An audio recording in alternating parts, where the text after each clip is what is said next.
Quando estou entre muitos, vivo como muitos e não penso como realmente eu penso.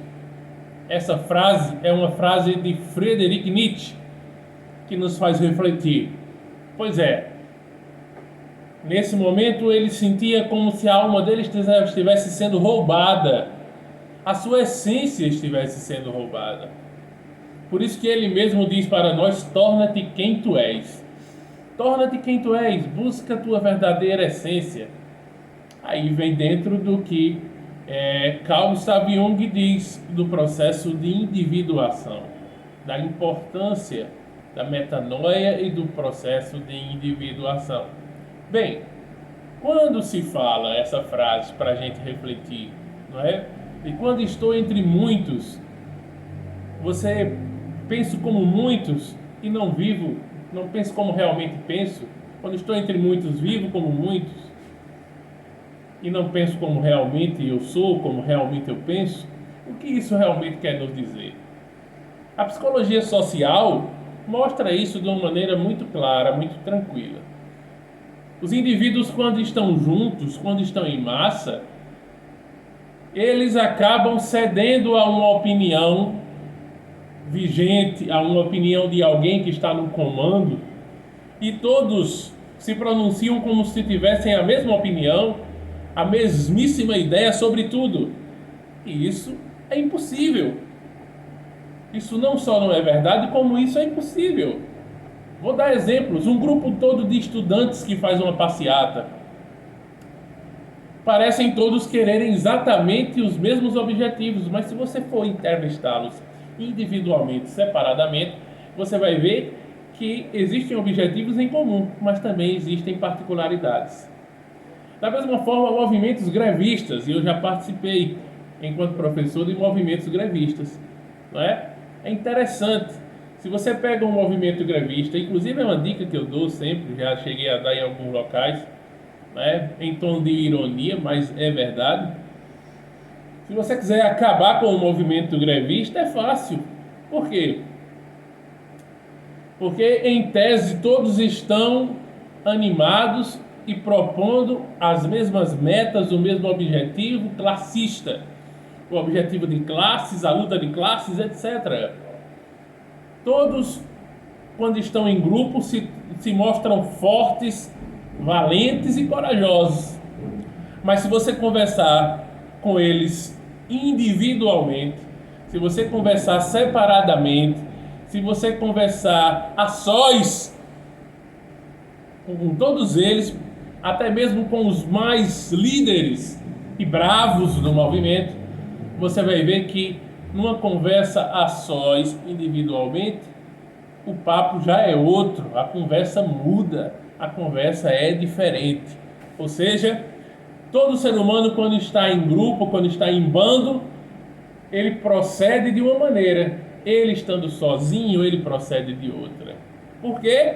É dentro desse pensamento bem de Nietzsche. Quando nós estamos rodeados de pessoas, onde alguns levantam ideias e propósitos para que todos tenham que seguir aquilo, todos nós então exprimimos aquela ideia de seguir, de pensar exatamente igual, ipsis literis, não é? Isso serve para as ideias de partido político, de religião, de tudo isso. Mas individualmente a gente percebe as diferenças, ou seja, o Nietzsche, quando traz isso para a gente, nos dá uma reflexão muito profunda de que quando estamos em bando, nós deixamos de ser nós mesmos.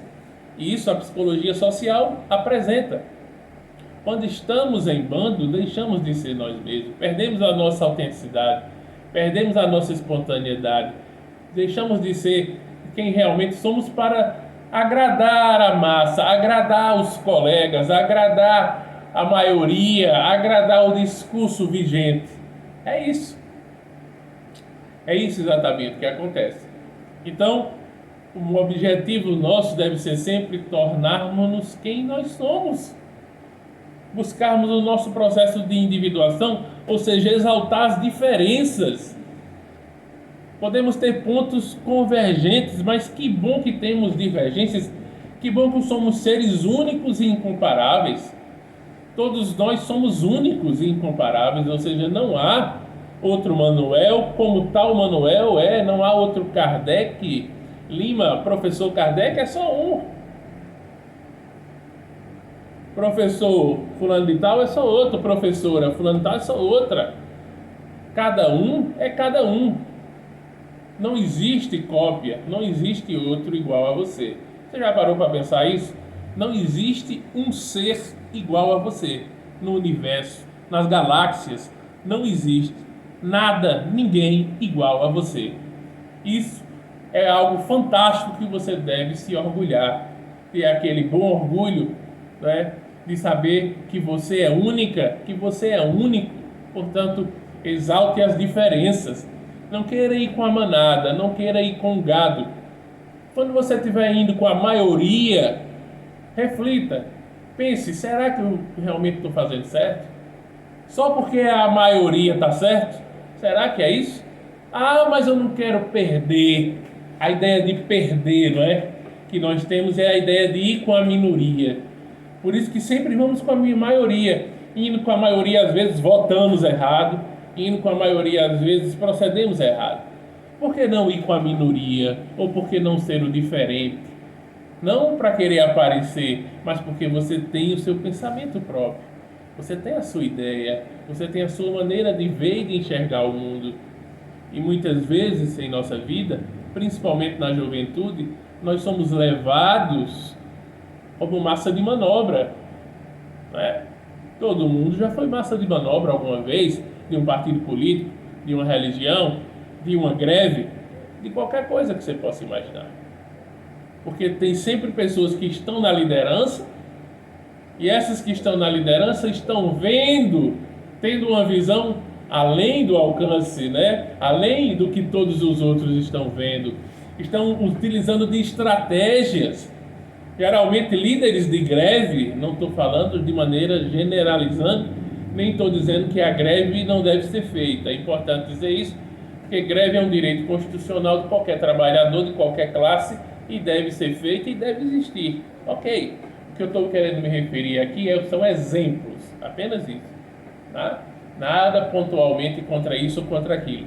Mas é importante dizer que, por exemplo, numa greve, geralmente, e aí não é sempre, mas geralmente, os líderes, os que estão à frente, eles estão vendo as coisas não só pelo movimento classista, pelo movimento do todo, mas pelas suas buscas individuais, né?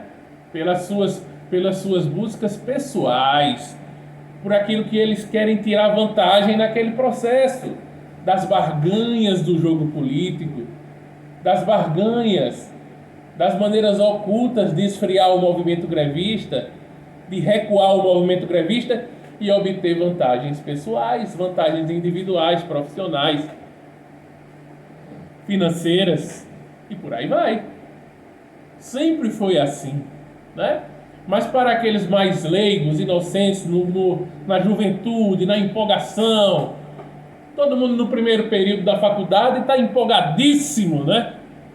Empolgadíssimo com tudo, acha que vai mudar o mundo, que é fantástico, principalmente na área da educação.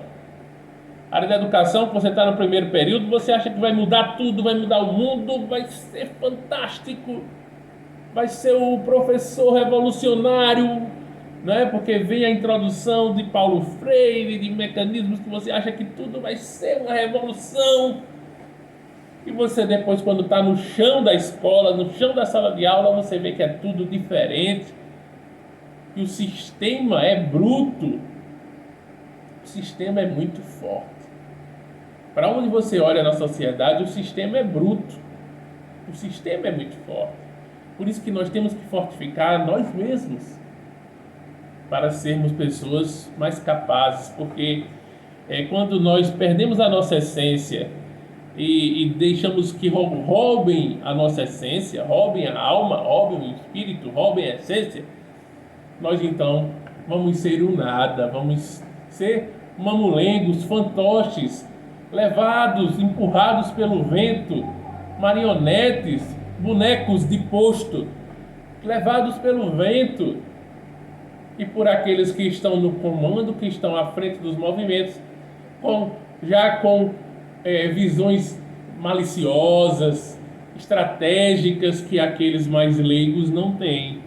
E quem nunca foi aquele leigo que está lá empolgadíssimo, muitas vezes se expondo desnecessariamente em alguns locais, em algumas circunstâncias, não é?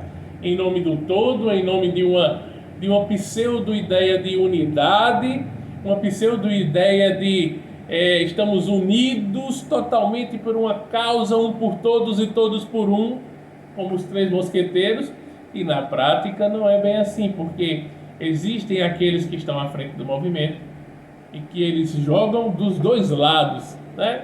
Eles tanto te apoiam e te defendem enquanto um colega da profissão, como eles também jogam lá de maneira não contra você necessariamente, mas a favor em primeiro lugar deles, o que resulta ser contra vocês, porque eles querem os seus direitos, eles querem privilégios, eles querem direitos pessoais e ao conseguirem vantagens pessoais, eles mudam os discursos, esfriam o movimento e aí naturalmente jogam de maneira direta ou indireta contra a classe e em favor dos direitos individuais, dos direitos pessoais. É isso que acontece. Então é isso que é importante a gente falar. Eu falo causa própria, que eu já fui massa de manobra, eu já fui daqueles bestões que estavam lá, e eu também, apesar de já na época ter um discernimento, mas não tinha certas malícias, né?